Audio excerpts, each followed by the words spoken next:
Hello दोस्तों, स्वागत है आप सभी का मेरे यूट्यूब चैनल द संजय में। दोस्तों आज मैं आप लोगों के लिए वीडियो लेकर आया मापन एवं मूल्यांकन से। मापन और मूल्यांकन वेरी इंपॉर्टेंट पार्ट है। इससे हर बार UP TET, C TET, super TET में क्वेश्चन कंपलसरी बनते हैं। यूपी टेट में अब की बार क्वेश्चन ये बना था पिछली बार का मापन के स्तर में सबसे निम्न स्तर कौन सा या उच्च स्तर कौन सा, इनमें से कोई क्वेश्चन बना था। सी टेट में बात करें तो सी टेट में मूल्यांकन से बनता है कि निदानात्मक मूल्यांकन किसे कहते हैं, उपचारात्मक मूल्यांकन किसे कहते हैं, सीखने का आकलन किसे कहते हैं, सीखने के लिए आकलन किसे कहते हैं, निर्माणात्मक मूल्यांकन किसे कहते हैं, संकलनात्मक मूल्यांकन किसे कहते हैं। एक आता मापन के स्तर चार हैं दोस्तों, नामित, क्रमित, अंतराल और अनुपात। इनमें से कौन सा निम्न है, कौन सा उच्च है, किस स्तर में शून्य बिंदु का अभाव पाया जाता है और किस में शून्य बिंदु का महत्व पाया जाता है। एक क्वेश्चन इसका बनता है कि मापन और मूल्यांकन उपकरण कितने हैं। कंपलसरी दोस्तों यहाँ से 1 से 2 क्वेश्चन मिलने के पूरी चांस है। वीडियो में अंत तक बने रहना, आपको कंपलसरी क्वेश्चन मिलेंगे। दोस्तों शुरू करते हैं, वीडियो चलते हैं। पहला क्वेश्चन देखो, क्वेश्चन ये बनता है दोस्तों का मापन और मूल्यांकन के जनक कौन है।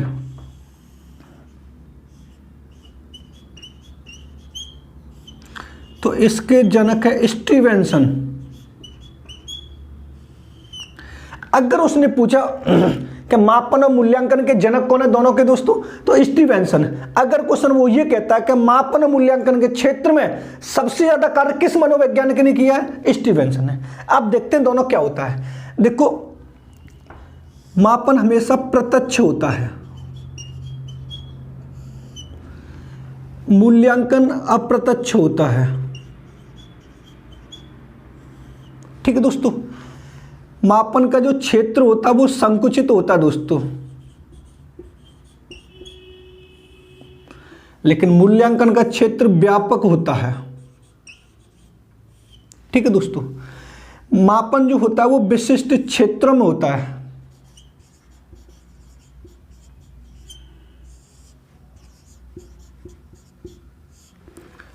लेकिन ये जीवन पर्यंत होता है दोस्तों।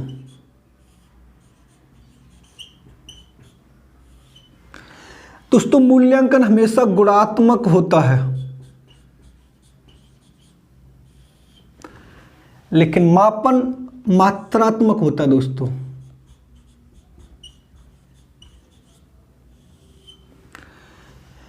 ये दोस्तों व्यवहार परिवर्तन से होता है,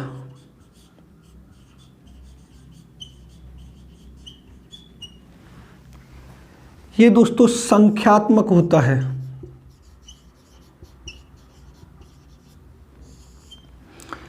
इसमें दोस्तों 0 से 9 के बीच में संख्या प्रदान की जाती हैं।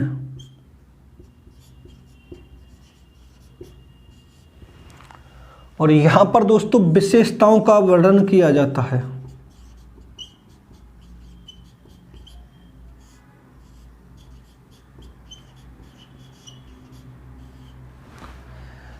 इसको दोस्तों प्रत्येक व्यक्ति कर सकता है।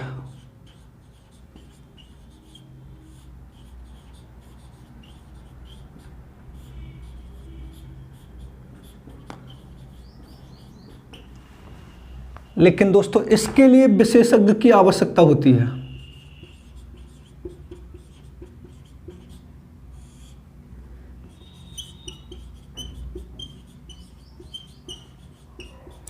विशेषज्ञ की आवश्यकता होती है। दोस्तों समझो, अगर आपने ये वाला डायग्राम समझ लिया तो आपका मापन मूल्यांकन कंप्लीट हो जाएगा, आपको कंफ्यूजन होने की जरूरत नहीं पड़ेगी। सबसे पहले हम बात करते हैं कि मापन और मूल्यांकन के जनक कौन है दोस्तों। तो आपको लगाना दोस्तों स्टीवेंसन। अगर उसने पूछा मापन और मूल्यांकन के क्षेत्र में सबसे ज्यादा कार्य किसने किया है, स्टीवेंसन ने। अब बात करते हैं कि मापन कैसा होता है, अप्रत्यक्ष, जिसे हम देख नहीं सकते, लेकिन मूल्यांकन तो मूल्यांकन होता है अप्रत्यक्ष, लेकिन मापन कैसा होता है, प्रत्यक्ष, देख सकते हैं। जैसे सपोज करते हैं कि उसने उसमें से 600 में से हाई स्कूल में 320 नंबर अर्जित किए, तो मापन क्या होता है, देख सकते हैं। मूल्यांकन में क्या होता है कि जीवन पर्यंत चलता रहता है दोस्तों, लेकिन मापन विशिष्ट क्षेत्र में होता है। ये जीवन के प्रत्येक पहलू पर नहीं होता, कभी कभी होता है। जैसे हाई स्कूल में आपने एग्जाम दिए तब आपका मापन होगा, इंटर में दिए, अभी आप टेट का एग्जाम देने जाएंगे तो टेट का एग्जाम देने जाएंगे तो तभी तो होगा आपका मापन। लेकिन मूल्यांकन जीवन पर्यंत चलता रहेगा। अगर आप किसी गलत रास्ते पर जा रहे, आपको आया कोई ये कह के चलेगा अब गलत रास्ते पर चल रहे, तो आपका जीवन मूल्यांकन कर गया। अब ये होता है मूल्यांकन गुणात्मक, जबकि ये क्या होता है संख्यात्मक। अब सपोज जब हम किसी व्यक्ति के गुण और विशेषताओं का मूल्यांकन करते हैं तो वो क्या कहलाता है मूल्यांकन। अगर उसे संख्या प्रदान करते हैं तो क्या कहलाता है मापन। जैसे आलू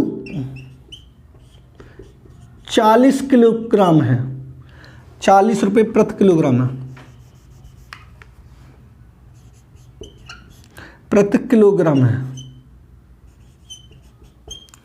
अब समझना, अब उसने बोला कि आलू कै रुपए किलो है 40 रुपए किलो, तो ये क्या हुआ मापन। यानी आपको इतना ध्यान रखना कि जिस स्टेटमेंट में 0 से 9 के बीच में कोई सी भी संख्या आ जाए आपको क्या लगाना मापन। अगर आपने पूछा कि आलू ये मीठा तो नहीं है तो उसने बताया चिप्स होना है। कैसा है चिप्स होना है, तो ये चिप्स होना क्या हुआ उसकी विशेषता ही तो हुई, तो ये विशेषता क्या हुई मूल्यांकन हुआ। समझना, अगर ये अपना आपको ध्यान रखना कि मापन में जब भी स्टेटमेंट पूछा जाएगा तो वो कहेगा कि 0 से 9 के बीच में कोई भी संख्या है, 0 से लेकर 9 के बीच में तो हमारी सारी संख्या बनी है। यानी आलू कै रुपए किलो 40 रुपए किलो है। ये क्या है, अगर उसने एक स्टेटमेंट दिया है, एक राम नाम का लड़का है, बाजार जाता है, बाजार से 100 रुपए की चीनी खरीदता है, 50 रुपए की ये खरीदता है, 50 रुपए का वो खरीदता है, और वो 500 रुपए का सामान खरीद के लेके आता है। तो वो क्या कर रहा है, तो जो 500 रुपए जो आए हैं वो क्या है मापन ही तो है, क्योंकि 0 से 9 के बीच में जो भी संख्या आएगी आपको लगाना मापन। लेकिन उसकी गुण और विशेषताओं की बात करें तो क्या लगाना आपको मूल्यांकन। अब गुणात्मक होता है व्यवहार परिवर्तन होता है, ठीक है दोस्तों, और विशेषताओं का वर्णन किया जाता है। यानी जिसमें किसी व्यक्ति के गुण विशेषता और व्यवहार का अध्ययन किया जा रहा है वो क्या कहलाता है मूल्यांकन। यानी जिस मापन यानी जिस स्टेटमेंट में व्यक्ति को 0 से 9 के बीच में संख्या दी जा रही है, मात्रात्मक हो रहा है, संख्यात्मक हो रहा है और विशेषज्ञ की आवश्यकता हो रही है, वो क्या कहलाता है दोस्तों मापन कहलाता है। एक और समझाता हूं आपको समझना, अगर उसने पूछा राम का IQ 140 से अधिक है, ये क्या है दोस्तों।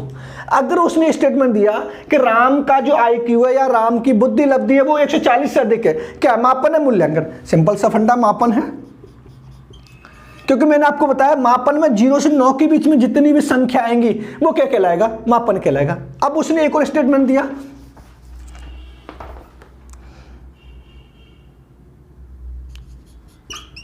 चीनी 40 रुपए किलोग्राम है, 40 रुपए प्रति किलोग्राम है, क्या है मापन है मूल्यांकन है। मापन है क्योंकि 0 से 9 के बीच में संख्या आ रही है। यानी अगर उसने पूछा कि लड्डू कै रुपए किलो 100 रुपए किलो, क्या है मापन है मूल्यांकन है, मापन है। आपको इतना ध्यान रखना दोस्तों कि 0 से 9 के बीच में अगर कोई सी भी संख्या आए आपको लगाना है मापन। अगर उसके गुण और विशेषताओं की बात करें तो क्या लगाना है मूल्यांकन। नोट कर लो दोस्तों, क्वेश्चन गलत ना हो बस।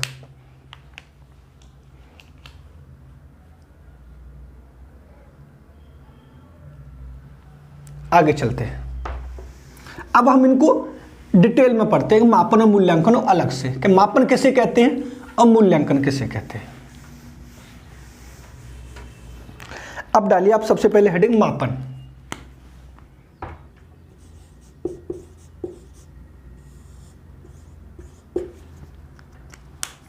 देखो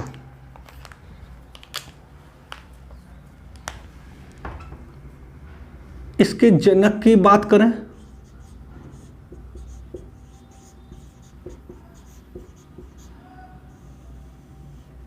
स्टीवेंसन। देखो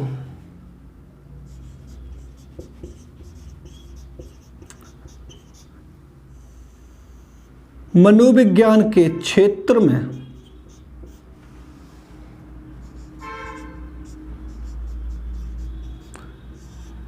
मापन शब्द का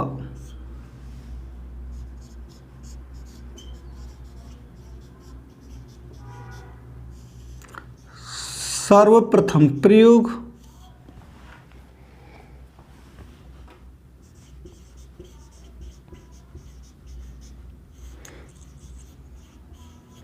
विलियम वुंट ने 1879 में किया।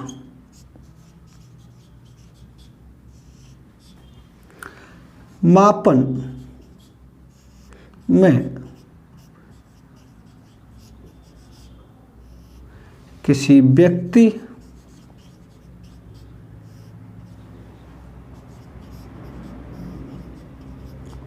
कॉमा सिद्धांत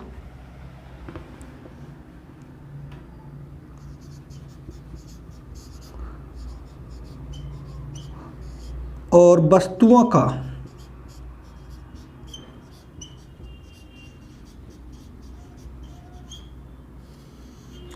संख्यात्मक विवरण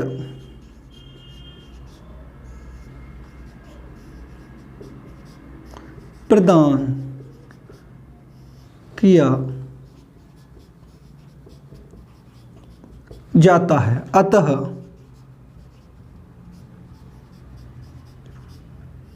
मापन में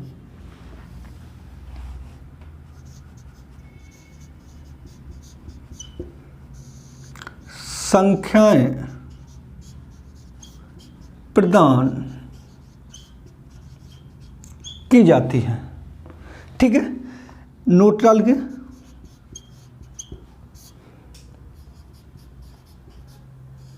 मापन में प्रत्येक वस्तु को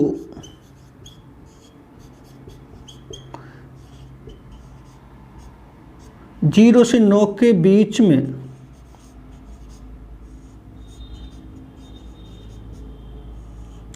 संख्या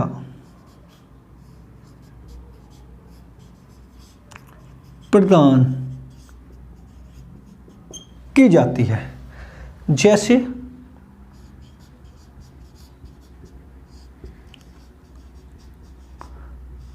श्याम का वजन 50 किलोग्राम है,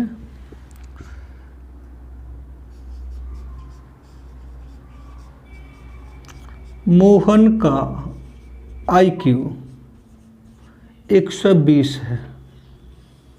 समझना दोस्तों, बस आपको इतना ध्यान रखना कि मापन की अगर बात करें तो 0 से 9 के बीच में कोई सी भी संख्या है, आपको आंख मीच के मापन लगा देना। अगर मूल्यांकन की बात करेगा तो गुण और विशेषताओं की बात करेगा। अगर उसने पूछा कि श्याम का वजन 50 किलोग्राम है, जो 50 है वो 0 और 9 के बीच में ही तो संख्या है, यानी जो 50 है वो किस गिन से मिलकर बनी है, 0 9 से तो मिलकर 5 है, 0 से 9 के बीच 5 है तो 0 आता है। यानी आपको इतना ध्यान रखना, अगर मापन की बात करें वो तो 0 9 के बीच में जो भी संख्या आएगी उसको मापन लगा देना है। राम का वजन 40 किलोग्राम है, श्याम का वजन 50 किलोग्राम है, संख्या आ रही है ना। मोहन का IQ 120 है, चीनी कै रुपये किलो 20 रुपये किलो, आलू कै रुपये किलो इतने रुपये किलो, सेब कितने रुपये किलो इतने रुपये किलो। अगर उसने आपने पूछा कि रसगुल्ले कै रुपये किलो, उसने बताया 100 रुपये किलो। आपने पूछा कि शुगर फ्री है तो उसमें शुगर फ्री है, जो शुगर फ्री है वो उसकी विशेषता बता रहा है, उसका गुण बता रहा है, तो वो क्या हुआ, मूल्यांकन हुआ। लेकिन उसने कै रुपये किलो बताया 100 रुपये किलो, तो वो क्या हुआ, मापन हुआ। अब क्वेश्चन आता है कि मनोविज्ञान के क्षेत्र में मापन शब्द का सर्वप्रथम प्रयोग किसने किया दोस्तों, विलियम वुंट ने। कब, 1879 में। क्लियर, मनोविज्ञान के क्षेत्र में मापन शब्द का सर्वप्रथम प्रयोग किसने किया, विलियम वुंट ने 1879 में। अब मापन में क्या होता है कि किसी व्यक्ति, वस्तु और सिद्धांतों का विवरण संख्यात्मक प्रदान किया जाता है, यानी कुछ भी हो और उनको संख्या प्रदान की जा रही हो तो मापन कहलाता है। श्याम का वजन 50 किलोग्राम है, मोहन का IQ 120 है, यानी संख्या है तो मापन, गुण और विशेषताओं की बात आए तो दोस्तों मूल्यांकन। नोट कर लो।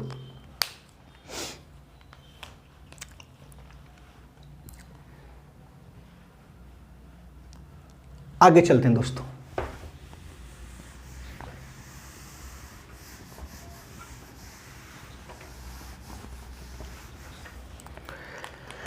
अब आते हैं दोस्तों मापन की परिभाषाएं।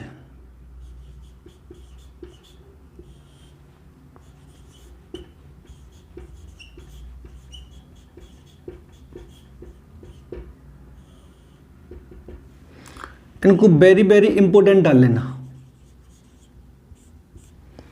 देखो, सबसे पहले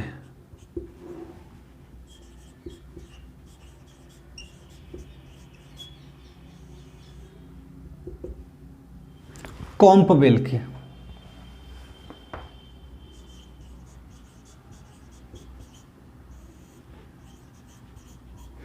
नियमों के अनुसार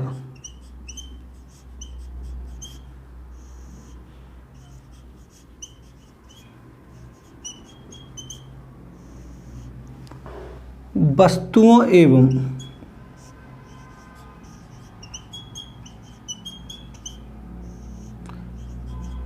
घटनाओं को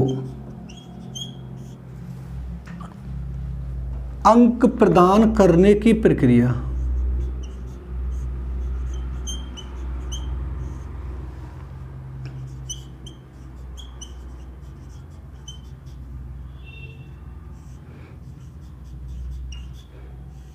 मापन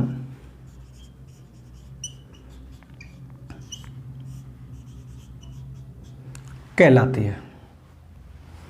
दूसरा,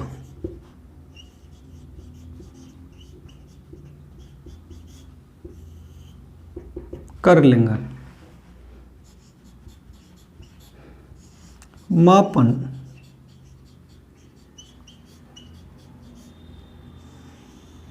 नियमानुसार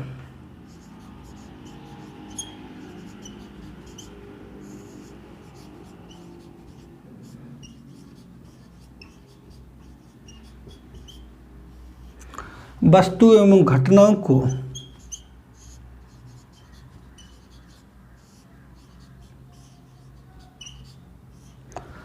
अंक प्रदान करता है।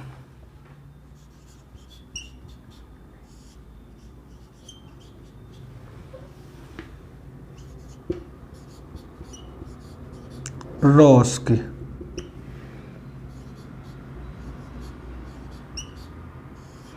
मापन एक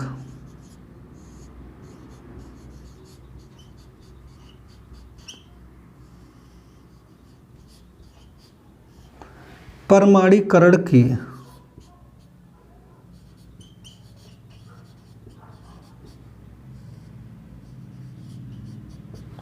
प्रक्रिया है। लास्ट आती है स्टीवेंसन की।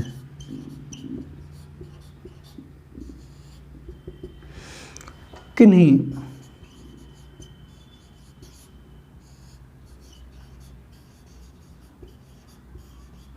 निश्चित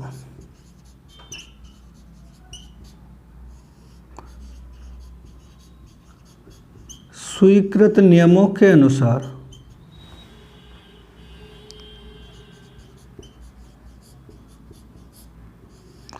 वस्तुओं एवं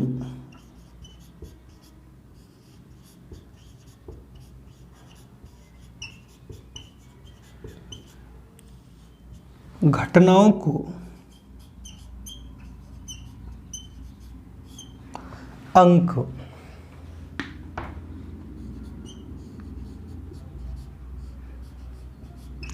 प्रदान करने की प्रक्रिया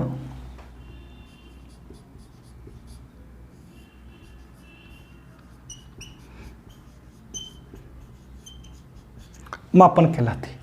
ये 4 डेफिनेशन है दोस्तों मापन की, है वेरी वेरी इंपॉर्टेंट। आप समझना, अगर उसने पूछा इंपॉर्टेंट डालने तो चारों में से एक कंपलसरी सुपरटेट में आने के पूरे पूरे चांस रहते हैं। अब की बात चांसेस के रॉस के आने के। अब उसने पूछे कॉम्पोवेलेंट ने कौन से दिए कि नियमों के अनुसार वस्तुओं एवं घटनाओं को अंक प्रदान करने की प्रक्रिया मापन कहलाती है। यानी आपको एक बात कॉमन लग रही होगी इन चारों डेफिनेशन में दोस्तों, कि चारों डेफिनेशन में एक बात कॉमन है, वो है अंक। यानी किसमें अंक? अंक कौन से होते हैं? संख्या। यानी चारों डेफिनेशन में जो भी बात की गई वो संख्या प्रदान की गई है। मापन नियमानुसार वस्तुओं घटनाओं को अंक प्रदान करता है, सिंपल सा फंडा है। मापन है प्रमाणीकरण की प्रक्रिया। प्रमाणी क्या होता है? मापना है, तौलना। अंक ही तो आता है उसमें।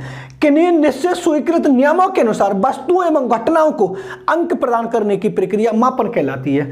इन चारों में जो भी बात की गई है वो अंक प्रदान करने की दोस्तों की गई है, यानी संख्या प्रदान करने की गई है। और थोड़ी देर पहले मैं आपको ये बता चुका हूं कि जिस स्टेटमेंट में संख्या आए, यानी 0 से 9 के बीच में जो भी संख्या आए वो आपको क्या लगाना है दोस्तों? मापन लगाना है। कुछ भी हो, आपको बस इतना ध्यान रखना है, चाहे वो 100 दे, चाहे 110 दे, चाहे 95 दे, चाहे 90 दे, 45 दे, कुछ भी दे, यानी आपको इतना ध्यान रखना है कि अगर संख्या आती है तो आपको मापन लगाना, अगर उसके गुण और विशेषताओं की बात हो रही है दोस्तों तो मूल्यांकन लगाना।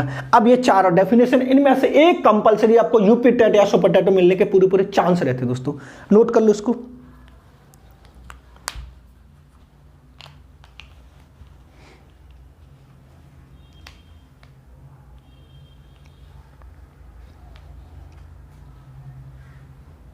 अब जो हम आगे पढ़ेंगे वो मापन के स्तर से, उससे तो कंपलसरी है कि यूपी टेट और सुपर टेट में चांस हर समय हर बार रहते हैं। यूपी टेट में शायद पिछली बार भी आया और सुपर टेट में पिछली बार क्वेश्चन आया मापन के स्तर से। आगे चलते हैं।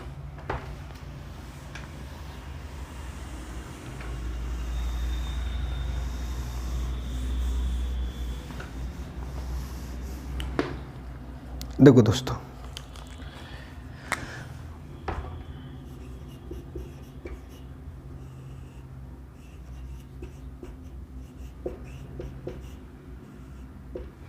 मापन के स्तर कितने दोस्तों?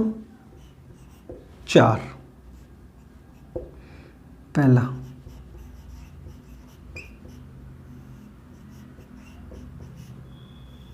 नामित स्तर,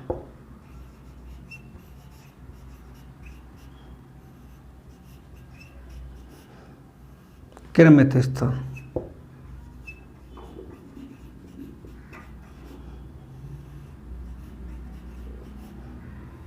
अंतराल स्तर,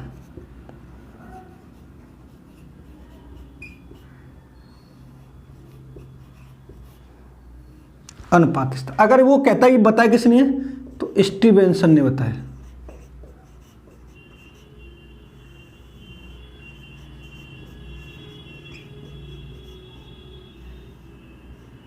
किसने बताया दोस्तों? स्टीवेंसन ने बताया। ठीक है, देखो अब उसने पूछा मापन के स्तर कितने दोस्तों? चार हैं। कौन कौन से? नामित, क्रमित, अंतराल और अनुपात। ये क्रम में है दोस्तों, कभी कभी इनका क्रम ही पूछ लेता है। मापन के चार स्तर किसने बताए? स्टीवेंसन ने। कभी कभी क्या होता है कि इनमें से तीन ले लेगा वो, एक अपोजिट लेगा कि निम्न में से कौन सा मापन का स्तर नहीं है। कभी कभी एक ले लेता है और तीन अपोजिट, निम्न में से कौन सा मापन का स्तर है। अब इस वाले स्तर को हम निम्न स्तर भी बोलते हैं। ठीक है दोस्तों, इस वाले इसमें शून्य बिंदु का अभाव पाया जाता है।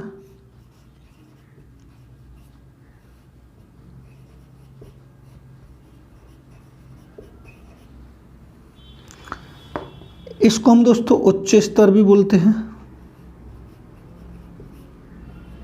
और इसमें शून्य बिंदु का महत्व पाया जाता है।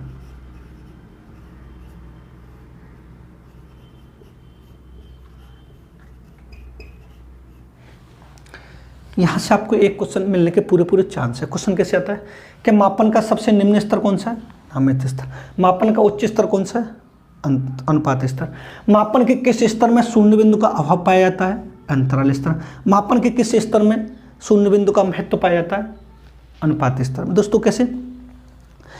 अंतराल स्तर में ये होता है कि किन्हीं दो वस्तुओं के बीच की दूरी का पता तो रहता है कि कितनी है, लेकिन ये पता नहीं रहता कि एक वस्तु दूसरी वस्तु से कितनी दूरी पर है। जैसे थर्मामीटर है, किन्हीं दो वस्तुओं के बीच की दूरी को संख्यात्मक विवरण द्वारा प्रदान किसमें किया जाता है? अंतराल स्तर में। लेकिन इसमें यह नहीं पता होता कि एक बिंदु दूसरे बिंदु से कितनी दूरी पर है। अनुपात स्तर में क्या होता है कि इसमें शून्य बिंदु का महत्व पाया जाता है। इसमें एक बिंदु दूसरी बिंदु से कितनी दूरी पर है उसका क्लियर हमें पता रहता है। यह अनुपात स्तर होता है। मापन के स्तर कितने दोस्तों? चार है। नामित, क्रमित, अंतराल, अनुपात। किसने बताया? स्टीवेंसन ने। निम्न स्तर कौन सा? नामित। शून्य बिंदु का अभाव किस में पाया था? अंतराल में। उच्च स्तर कौन सा? अनुपात। शून्य बिंदु का महत्व किस में पाया था? अनुपात स्तर में। नोट कर लो दोस्तों, इनको हम थोड़ा डिटेल में पढ़ेंगे, एक एक दो लाइन में, तब और आपको समझ में आएगा। आगे चलते हैं। सबसे पहले हेडिंग डालिए नामित स्तर। देखो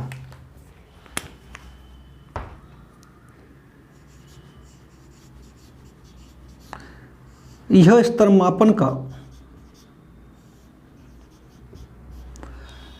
सबसे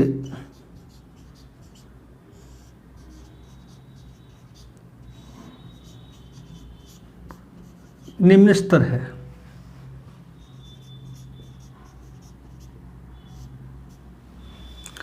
इसमें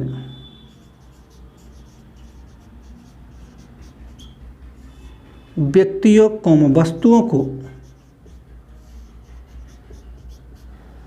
वस्तुओं को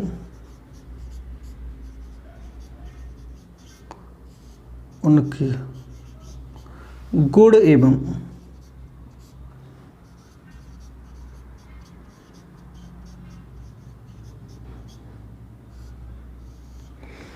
विशेषताओं के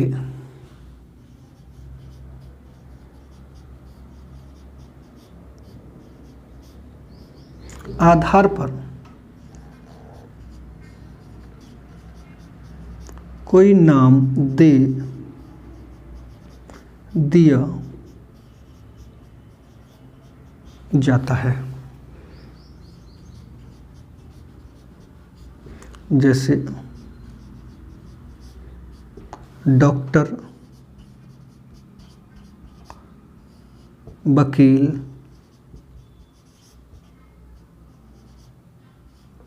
इंजीनियर। ठीक है। दूसरा आता है दोस्तों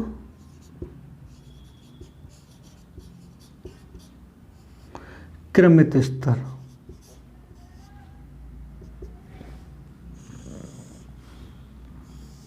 देखो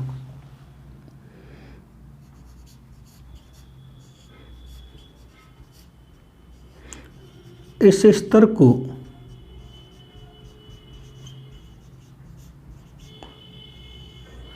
वर्गीकरण स्तर भी कहते हैं।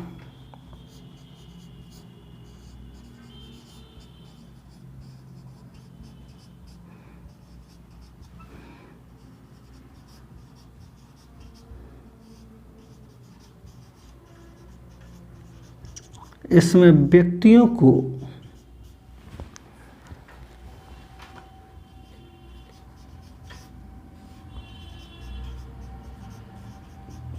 उनकी योग्यता के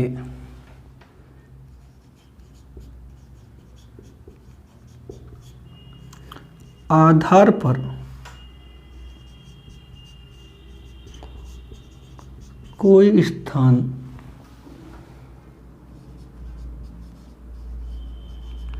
दे दिया जाता है। जैसे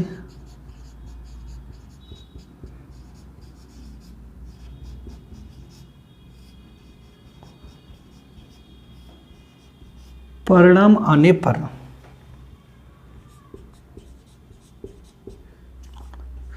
सबसे उच्च को प्रथम,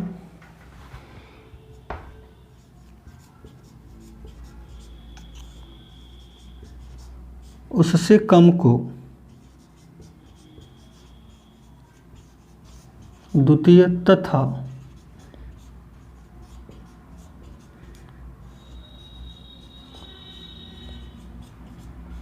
उससे कम को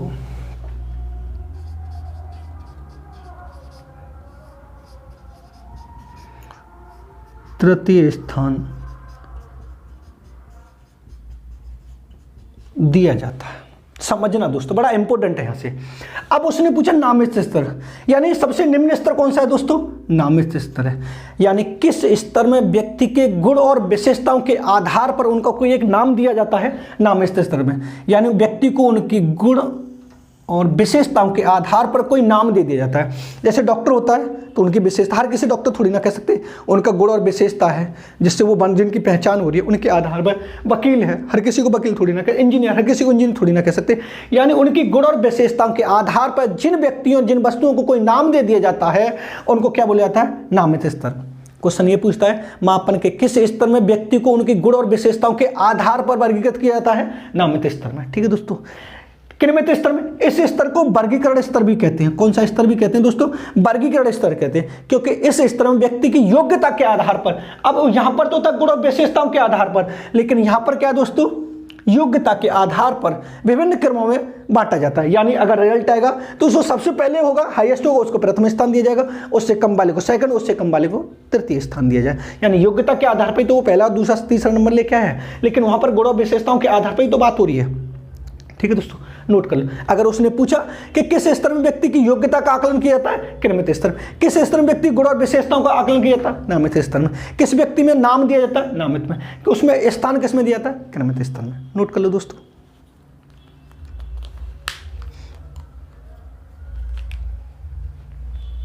कंपल्सरी क्वेश्चन मिलने के पूरे पूरे चांस रहते हैं दोस्तों। इस वाली वीडियो को आप एंड तक देखना, आपको कंपल्सरी 2 से 3 क्वेश्चन मिलेंगे। आगे चलते हैं।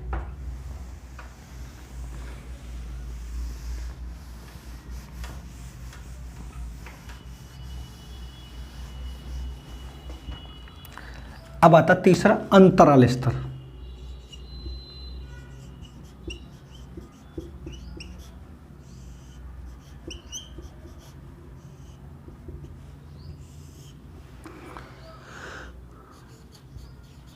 मापन के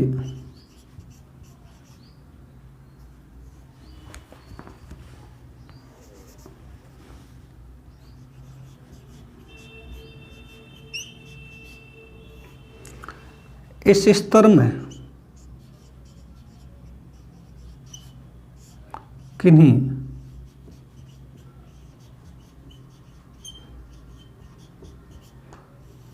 दो वस्तुओं के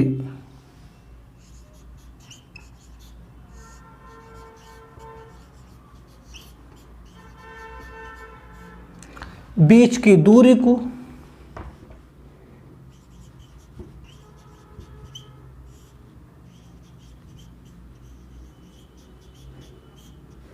अंकों के द्वारा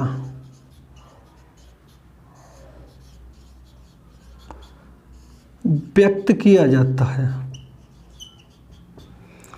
लेकिन इसमें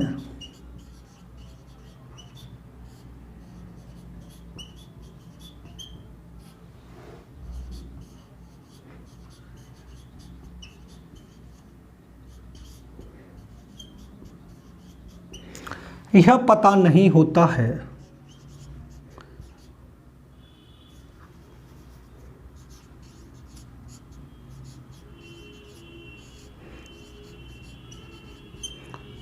एक वस्तु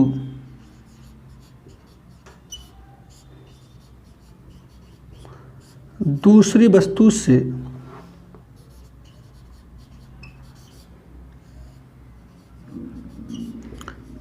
कितनी दूरी पर है, क्योंकि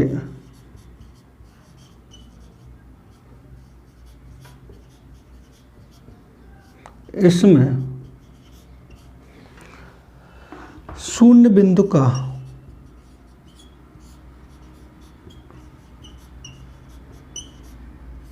अभाव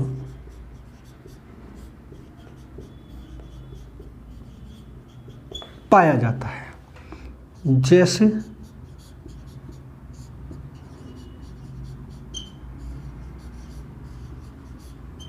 थर्मामीटर। नेक्स्ट कौन सा था दोस्तों,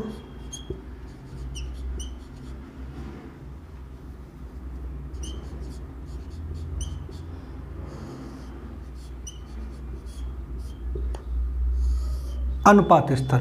देखो यह स्तर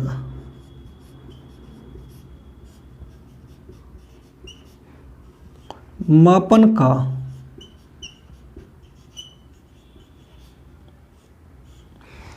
सर्वोच्च स्तर है।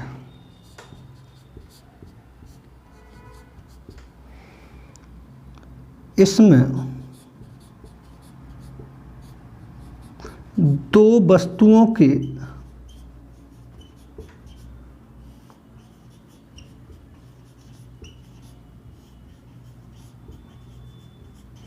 बीच की दूरी का पता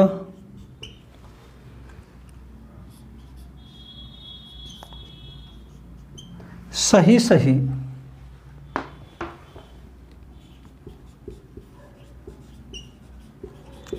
ज्ञात किया जाता है,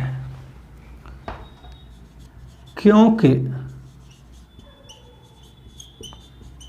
इसमें शून्य बिंदु का महत्व पाया जाता है।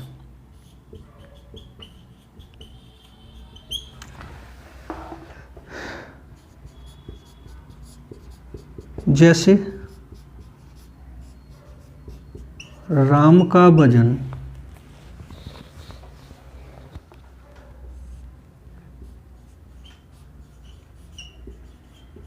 40 किलोग्राम,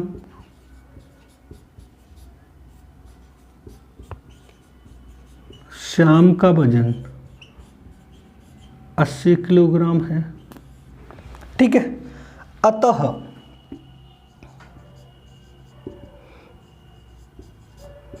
हम कह सकते हैं, अतः हम कह सकते हैं कि श्याम का वजन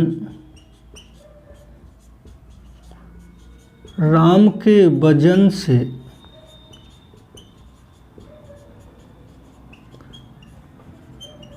दो गुना है। समझना दोस्तों, अगर उसने पूछा अंतराल स्तर मापन के किस स्तर में किन्हीं दो वस्तुओं के बीच की दूरी को अंकों के द्वारा व्यक्त किया जाता है, लेकिन जिसमें शून्य बिंदु का अभाव पाया जाता है, लेकिन इसमें यह नहीं पता होता कि एक बिंदु दूसरे बिंदु से कितनी दूरी पर है। क्योंकि थर्मामीटर है, थर्मामीटर से हमारे बॉडी का टेम्परेचर मापा जाता है। हमारी बॉडी का टेम्परेचर एक माना गया 98.6 है, लेकिन क्या ये बिल्कुल सेम ही रहता है? ये 1 मिनट में चेंज हो जाता है, यानी परत दर परत चेंज होता रहता है। 1 मिनट अभी कुछ है, कुछ 1 मिनट बाद कुछ और हो जाएगा। यानी हम ये नहीं कह सकते अभी आज 98.7 है तो 98.7 ही रहेगा 1 घंटे बाद या 1 दिन में इतना ही रहेगा, क्योंकि इसमें दो बिंदुओं के बीच की दूरी का सही से ज्ञान पता नहीं होता। इसमें यह नहीं पता होता कि इस वस्तु से ये वाली वस्तु कितनी दूरी पर है, क्योंकि इसमें शून्य बिंदु का अभाव पाया जाता है। कौन सा स्तर कहलाता है? अंतराल स्तर, अनुपात स्तर।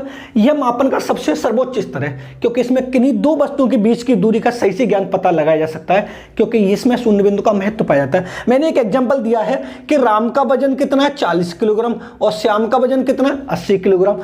तो हम क्लियर कह सकते हैं कि श्याम का वजन राम के वजन से कितना है? 2 गुना है। अगर आज श्याम का वजन 80 किलोग्राम है तो 1 घंटे बाद 2 किलो बढ़ नहीं जाएगा, 2 किलो कम नहीं हो जाएगा, 1 दिन बाद 2 किलो कम नहीं हो जाएगा, 2 दिनों बढ़ नहीं जाएगा, क्योंकि आज जो है वो कल तक इतना ही रहेगा। लेकिन थर्मामीटर यानी बॉडी का टेम्परेचर तो 1 मिनट बाद ही चेंज हो जाएगा। तो इसमें शून्य बिंदु का अभाव पाया जाता है कि श्याम का वजन तो कितना है? 40 किलोग्राम और श्याम का वजन कितना है? 80 किलोग्राम। तो श्याम का वजन राम के वजन से कितना ज्यादा है? 40 किलोग्राम। क्लियर पता चल रहा है। इस वजह से इसमें शून्य बिंदु का महत्व पाया जाता है, इस वजह से इसको सर्वोच्च स्तर कहा जाता है। नोट कर लो दोस्तों, इसको यहां से कंपलसरी क्वेश्चन मिलने के पूरे चांस रहते हैं दोस्तों, नोट कर लो इसको।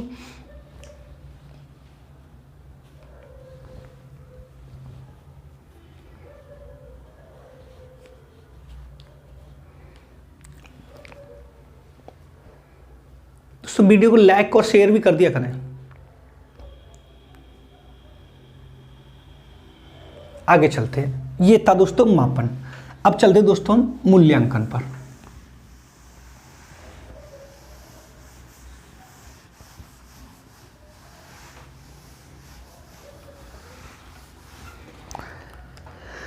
अब आते हैं दोस्तों मूल्यांकन पर।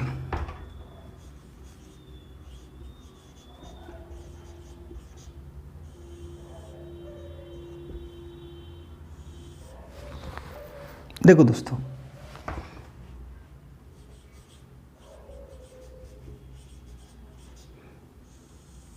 मूल्यांकन एक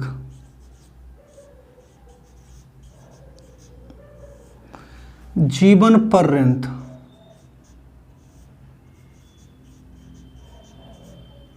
चलने वाली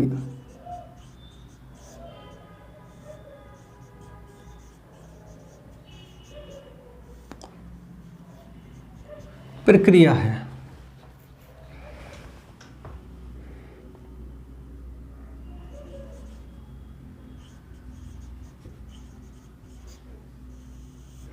मूल्यांकन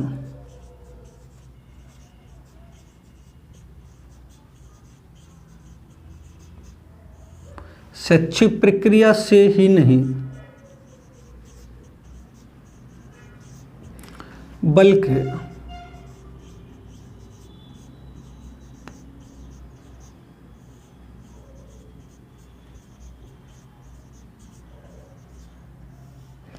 जीवन के प्रत्येक पहलू से जुड़ा है।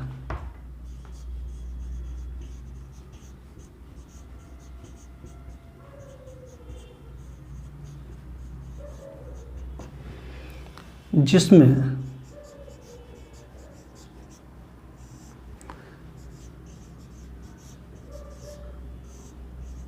किसी व्यक्ति, गुण,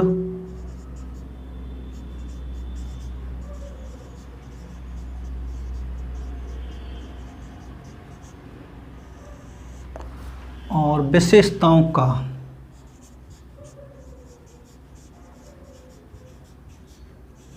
अध्ययन किया जाता है।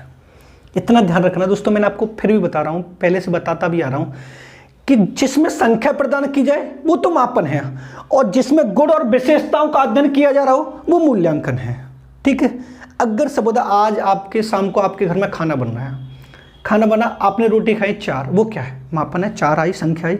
लेकिन अगर वो मोटी रोटी है तो आपने बोला कि मम्मी रोटी मोटी है, तो उसकी विशेषता बता दी, वो क्या हुआ? मूल्यांकन। सब्जी बनी है, सब्जी बहुत अच्छी है, लेकिन सब्जी में अगर नमक ज़्यादा, आपने बोल दिया कि नमक ज़्यादा है, कर दिया उसका मूल्यांकन।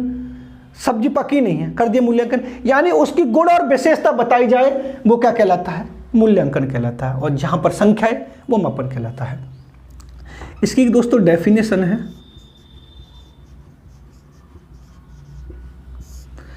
रैमर्स एंड गेज की।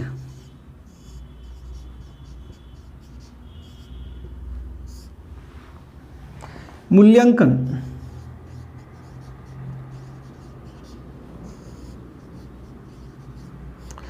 एक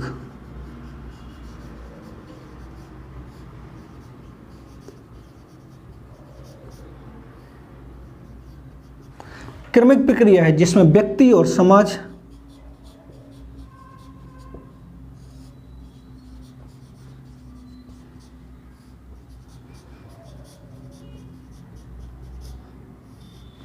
या समाज या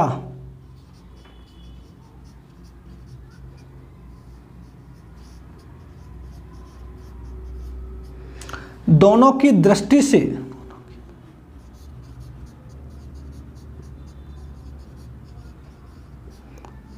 जो अच्छा होता है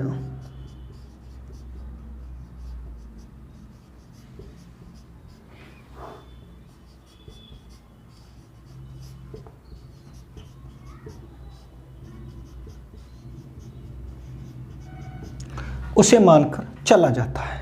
ठीक है दोस्तों, इसकी डेफिनेशन बहुत कम आती, कभी नहीं आई अभी तक। तो अब इसके जो प्रकार आते हैं, जो प्रकार वहां से क्वेश्चन पुटअप होता है, या इसकी गुण और विशेषताओं से बात होती है। अगर कहीं पर गुण और विशेषताओं की बात हो तो आपको लगाना है मूल्यांकन, अगर संख्या की बात हो तो मापन लगाना। कभी कभी आती है तो इसको, ये वाली मैंने लिख दी, बस यही बहुत है, नोट कर लो उसको।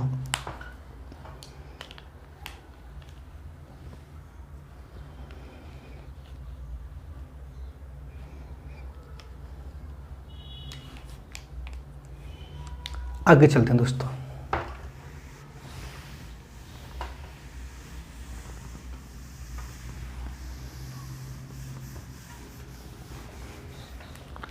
अब आती है दोस्तों मूल्यांकन की प्रक्रिया।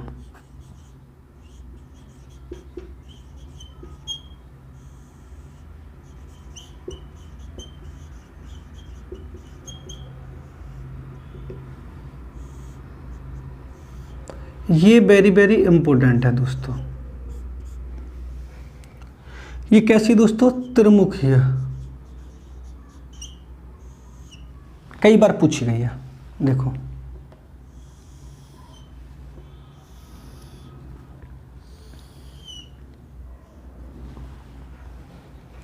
एक तो होता है शिक्षण उद्देश्य,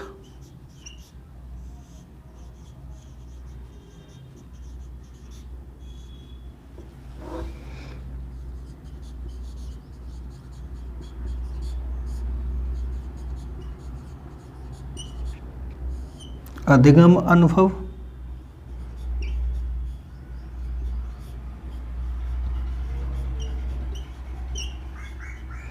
व्यवहार परिवर्तन। ये मूल्यांकन की प्रक्रिया दोस्तों।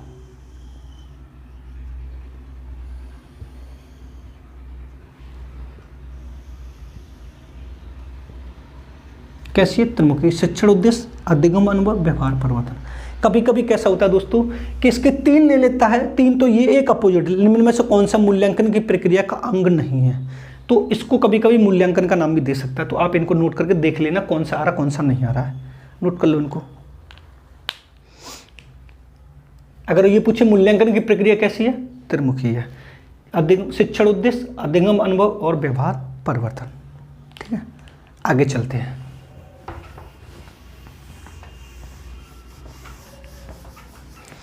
अब आते हैं दोस्तों मापन और मूल्यांकन के तत्व। उपकरण, मापन एवं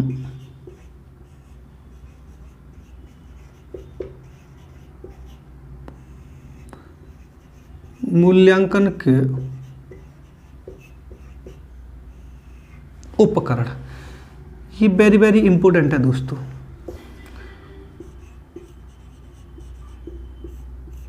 अब देखो उपकरण कौन कौन से होते हैं। पहला,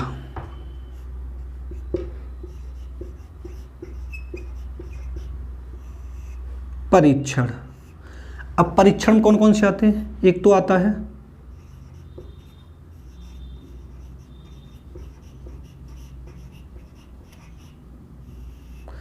बुद्धि परीक्षण,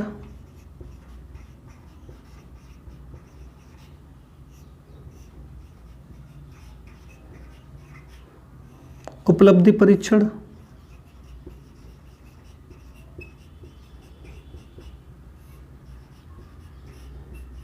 अभिक्षमता परीक्षण,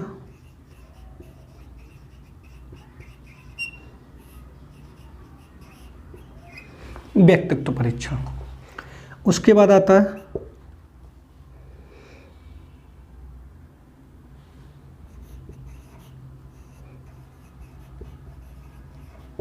स्व आख्या तकनीकी।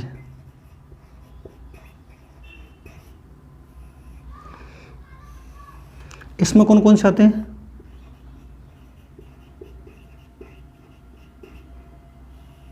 प्रश्नावली,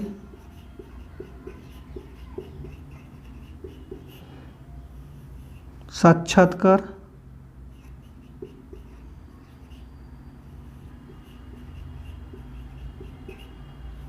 जांच सूची।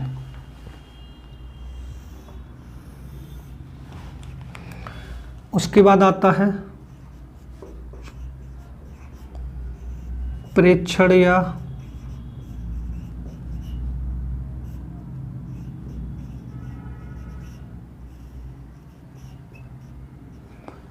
व्यवहार तकनीकी। इसमें कौन कौन से आते हैं दोस्तों?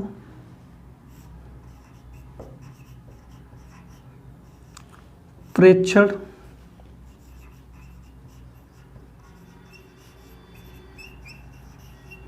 रेटिंग स्केल,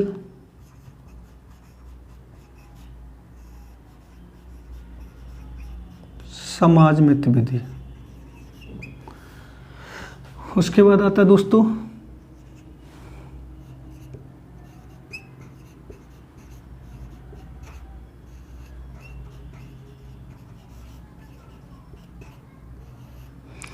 प्रक्षेपी तकनीकी,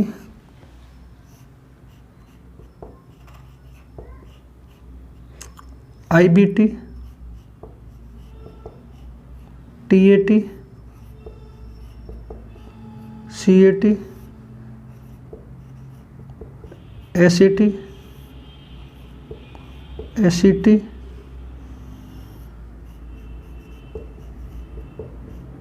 WAT। ये मापन और मूल्यांकन के उपकरण है दोस्तों, समझना। यहाँ से क्वेश्चन कई बार पूछा गया यूपी टेट में, सुपर टेट में अब तक नहीं बना लेकिन बन सकता है। अगर उसने पूछा मापन और मूल्यांकन के उपकरण को कितने भागों में बांटा गया दोस्तों, तो 4 भागों में। परीक्षण, स्वाख्या तकनीकी, प्रेक्षण तकनीकी या प्रक्षेपी तकनीकी। ठीक है।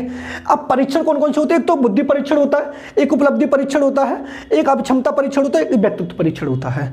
अब स्वाक्य तकनीकी यानी स्वयं का आकलन करने के लिए एक तो प्रश्नावली होती है, एक साक्षात्कार होता है, एक जांच सूची होती है। अब उसके प्रेक्षण तकनीकी, एक तो प्रेक्षण होता है, एक रेटिंग स्कूल होता है, एक समाज में गतिविधि होती है, ठीक है। इसको हम निर्धारण मापनी कहते हैं। अब प्रक्षेपित तकनीक कौन कौन सी होती है? IBT, TAT, CAT।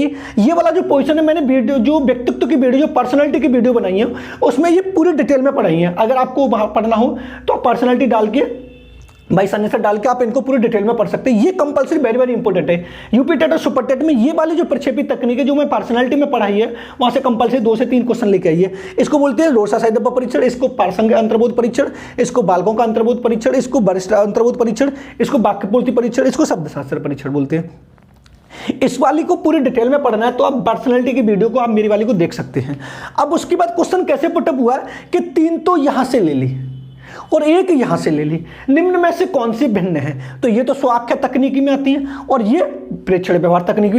अगर 3 यहां से उसने ले ली और 1 साक्षात्कार यहां से ले लिया तो ये 3 अलग है, ये अलग है। अगर 3 यहां से ले लिया और 1 यहां से ले लिया साक्षात्कार तो अलग है। यानी क्वेश्चन ये पुटअप होगा, या तो 3 यहां से लेगा, 1 अपोजिट यहां से लेगा, 3 यहां से लेगा, 1 यहां से लेगा, 3 यहां से लेगा, 1 यहां से लेगा। आएगा कंपलसरी क्वेश्चन यूपी टेट में। इतना है इस वाले में से। आपको बस इतना ध्यान रखना है कि प्रेक्षण व्यवहार तकनीकी में कौन कौन सा आता है और स्वाक्य तकनीकी में कौन कौन सा आता है, बुद्धि परीक्षण में कौन कौन सा आता है, या प्रेक्षेपित तकनीकी में कौन कौन सा आता है। ठीक है दोस्तों, नोट कर लो इसको।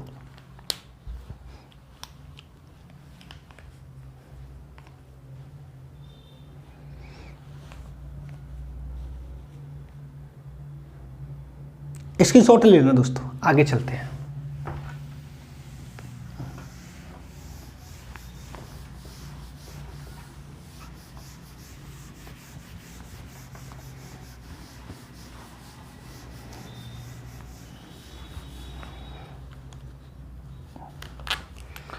अब आते हैं दोस्तों प्रकार।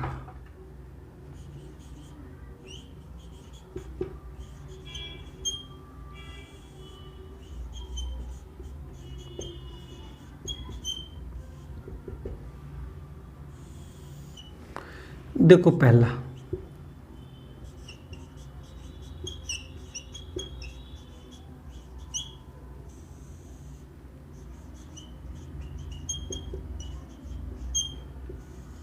निर्माणात्मक मूल्यांकन।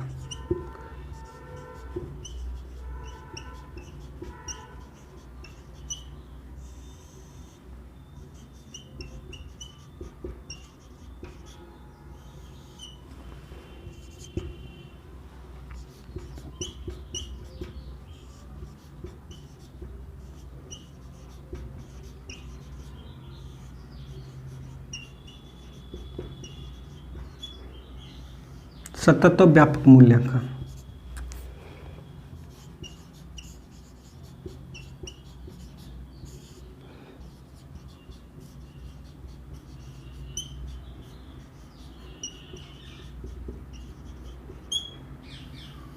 विद्यालय आधारित मूल्यांकन।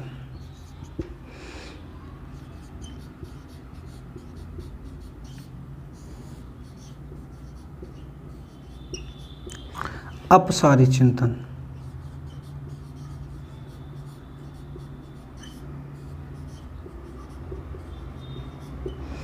अभिसारी चिंतन।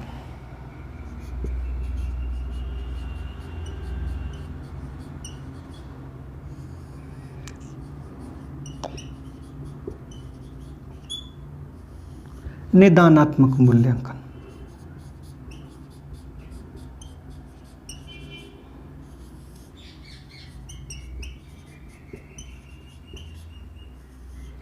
उपचारात्मक मूल्यांकन।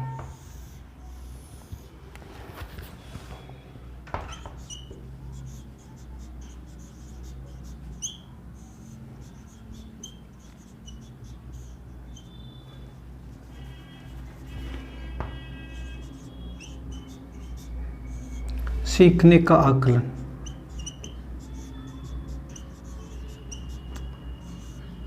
सीखने के लिए आकलन।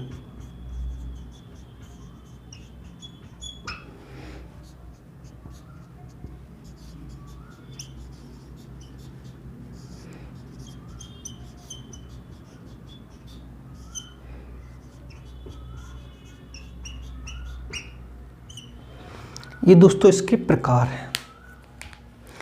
मूल्यांकन का निर्माणात्मक मूल्यांकन, संकलात्मक मूल्यांकन, सतत व्यापक मूल्यांकन, विद्यालय आधारित मूल्यांकन, अपसारी चिंतन, अभिसारी चिंतन, निदानात्मक मूल्यांकन, उपचारात्मक मूल्यांकन, सीखने का आकलन, सीखने के लिए आकलन, सीखने के समान आकलन।